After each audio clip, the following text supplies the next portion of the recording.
नमस्कार, आप देख रहे हैं जंक्श पर। आपके साथ में आंचल श्रीवास्तव। आज की खबर सिर्फ एक कानून या नाम बदलने की बहस नहीं है, बल्कि उस विचारधारा की लड़ाई है जो देश के सबसे कमजोर तबके मजदूर, गरीब और ग्रामीण भारत से जुड़ी हुई है।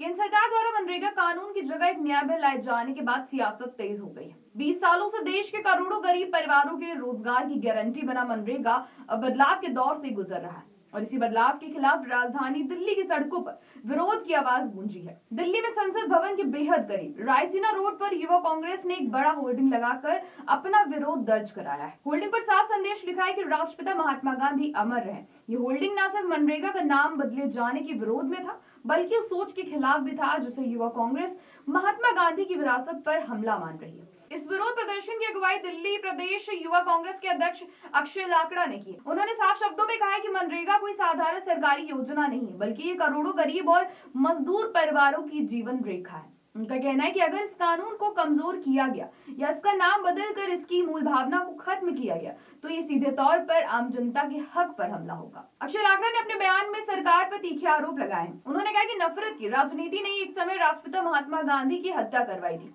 और आज उसी नफरत की राजनीति के जरिए गांधी जी के नाम से जुड़ी योजना को खत्म करने या बदलने की कोशिश की जा रही है। उनका आरोप था कि आरएसएस की विचारधारा के प्रभाव में गांधी के विचारों को धीरे धीरे हाशिए पर धकेला जा रहा है। युवा कांग्रेस अध्यक्ष ने बीजेपी पर भगवान राम के नाम पर राजनीति करने का भी आरोप लगाया। उन्होंने कहा कि एक ओर धार्मिक मुद्दों को हवा दी जा रही है तो वहीं दूसरी ओर देश में बेरोजगारी लगातार बढ़ती जा रही है। ग्रामीण इलाकों में रोजगार की हालत बदतर है और ऐसे समय में मनरेगा जैसे कानून को कमजोर करना गरीबों के साथ अन्याय है। अक्षय लाकड़ा ने यह भी याद दिलाया कि महात्मा गांधी को पूरी दुनिया सम्मान देती है। जब भी कोई विदेशी नेता भारत आता है तो वो गांधी जी को नमन करता है। गांधी जी का सपना था कि हर हाथ को काम मिले और कोई भी नागरिक भूखा ना सोए। मनरेगा उसी सोच का व्यवहारिक रूप था जिसने गांव-गांव में लोगों को काम और सम्मान दिया है। उन्होंने कहा कि मोदी सरकार मनरेगा को कमजोर कर गांधी जी की उसी सोच को खत्म करने की कोशिश कर रही है।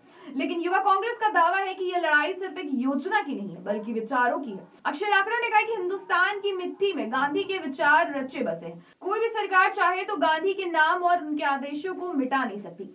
अब बड़ा सवाल यही है, क्या सरकार मनरेगा की मूल भावना को बरकरार रखेगी या फिर ये कानून भी राजनीतिक बदलाव की भेंट चढ़ जाएगा? और क्या मजदूरों के अधिकार इस नई व्यवस्था में सुरक्षित रह पाएंगे? इन सवालों के जवाब आने वाले दिनों में संसद से लेकर सड़कों तक गूंजते रहेंगे। तो ऐसे देश और दुनिया की बड़ी खबरों पर नजर रखने के लिए आप जुड़े रहिए जनएक्सप्रेस के साथ। नमस्कार।